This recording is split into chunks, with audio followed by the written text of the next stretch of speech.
Itulah sepak bola, John. Percaya diri boleh, tapi kalau overconfidence itu yang jadi musuh buat kita. Yang jelas gue udah bilang kemarin, ya kan, modal nonton bola Indonesia lawan Australia supaya kita tetap waras. Yang pertama, jangan langsung berharap Indonesia pasti menang. Yang kedua, jangan berharap Indonesia langsung mengambil atau bermain bola dengan menyerang. Gue lebih suka adaptif, lihat dulu lawan seperti apa, pelajarin gitu loh.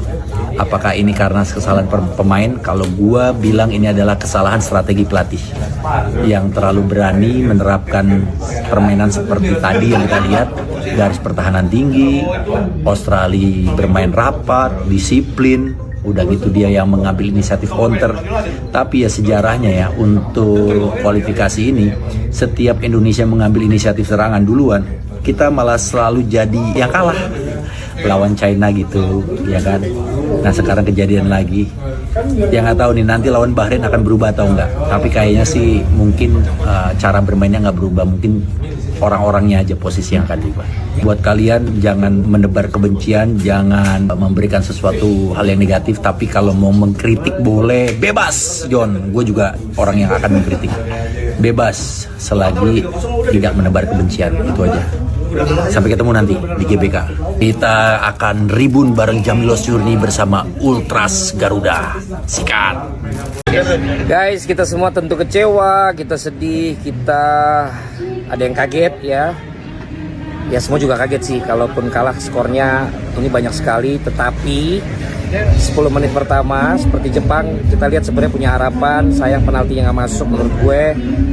Terus abis kita ngegolin satu, mulai kelihatan kita lagi enak mainnya. Jadi sebenarnya kita harus tetap realistis dan kasih waktu, karena ini adalah penampilan pertama di bawah Coach Patrick Kluivert. Jadi tetap hindari komen-komen yang doxing, yang bully, yang kasar. Kita tetap harus support, karena dilihat dari penampilannya sebenarnya ini punya opportunity, punya potensi yang bagus gitu ya.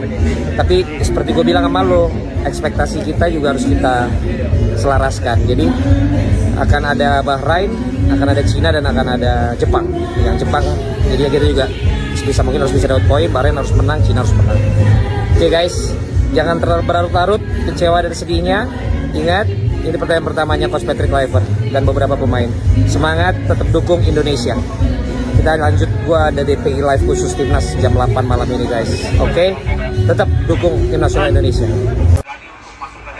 Karena tadi pas pertandingan lagi di pesawat, baru sempat nonton sekarang, dan sampai menit 32 fix sih. Tactical error. Nggak ngerti kenapa lawan Australia, salah satu tim kuat di grup kita, salah satu tim yang punya kans paling besar buat lolos setelah Jepang, di kandang mereka pilihan taktiknya seperti ini. Udahlah ya, udah terjadi, dan gak pengen berkata-kata kasar juga. Ini bukan sentimen soal Sintayong atau Patrick Kluivert, nggak ada hubungannya. Ini tanggung jawab sebagai pelatih kepala untuk menghadapi pertandingan penting, dan dia bikin kesalahan besar di pertandingan perdananya. Andaikan lebih bijak, lebih sabar, pilih pendekatan taktik strategi yang cocok sama kemampuan kita. Boleh ball possession, tapi jangan kayak gini dong. Terbuka banget, high line defense, jarak antar pemain jauh. Lawan gampang banget counter attack, padahal yang biasa jago counter attack kita. Pengen banget cepet-cepet bikin gol. Iya, pertahanan terbaik adalah menyerang. Tapi kalau lo kemasukan 3 gol, 4 gol, 5 gol, gak bisa bikin gol, ya sama aja kalah. Apa yang mau dicari? Kasihan pemain kita, frustasi mereka. Gila, Itzes, Matt Hilgers bisa maju sampai depan bolak-balik. Tinggi sekali ini. Selalu ada 5-6 pemain di depan. Dengan pilihan pendekatan strategi dan cara main seperti ini, gelandang kita juga kurang cocok karakternya. Kasian. Enak banget itu penyerang-penyerang lawan, ada panel langsung sama back tengah kita semua. Dan lihat proses gol yang tercipta selain penalti pertama ya. Ini gimana sih briefing untuk siapa jaga siapa, masa errornya 4 kali? Kecolongan gak ada yang jagain. Corner lah, bola rebound lah. Cameron Burgess bagi The Socceroos. Aduh. Behic terus dibayang-bayangi oleh Kevin Dix. 3-4 pemain. Mencermati ide atau konsepsi bermain dari tim pelatih yang baru itu ada di gambarannya secara utuh ya, di 12 menit pertama, babak pertama. Which is timnas kita mainnya bagus banget. Gue akuin bagus, bahkan sempat dapat penalti dan sempat ada beberapa peluang. Sayang penaltinya belum masuk, namanya juga tos-tosan kan, masih kena mistar. Tapi kualitas pemain kita itu harus disadari belum di sana.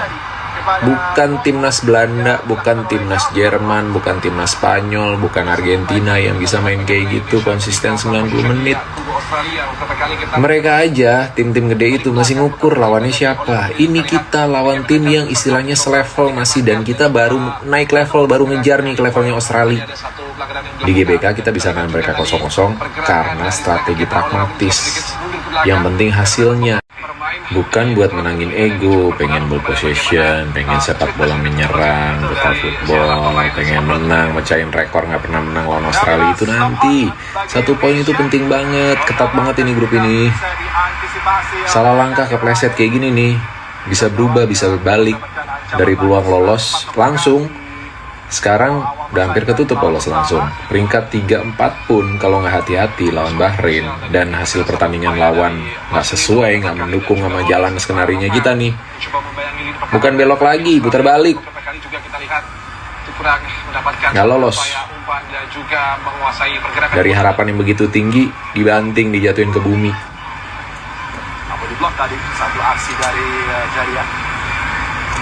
Terus menunggu sampai kapan? 4 tahun lagi, 8 tahun lagi.